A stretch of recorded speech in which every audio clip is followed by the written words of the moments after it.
When Typhoon Haiyan struck the Philippines, it was considered the worst disaster to ever hit the island nation. Several groups in the United States have been setting up fundraising and relief efforts, which ranged from packing relief goods, concerts, and eat and shop for a cause. Events that have attracted many of the estimated 100,000 Filipinos and Filipino Americans in New York.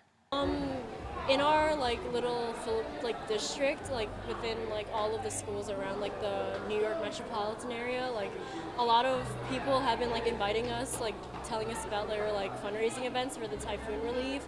Jennifer De Castro is a Filipino American student in Queens. But yeah, it's pretty overwhelming sometimes with a lot of all of the events coming at the same time.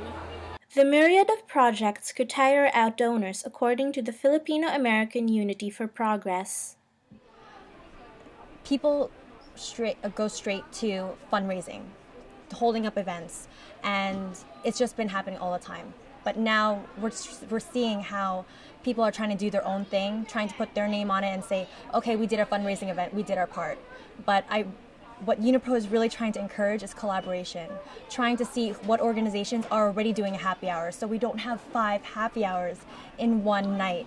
Because what's been happening since maybe 3 days after the typhoon there's been donor fatigue. The group has set up a calendar of fundraisers.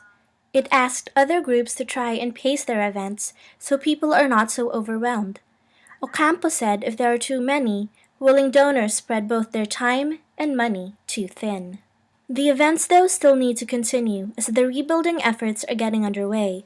For Filipinos, these events are important.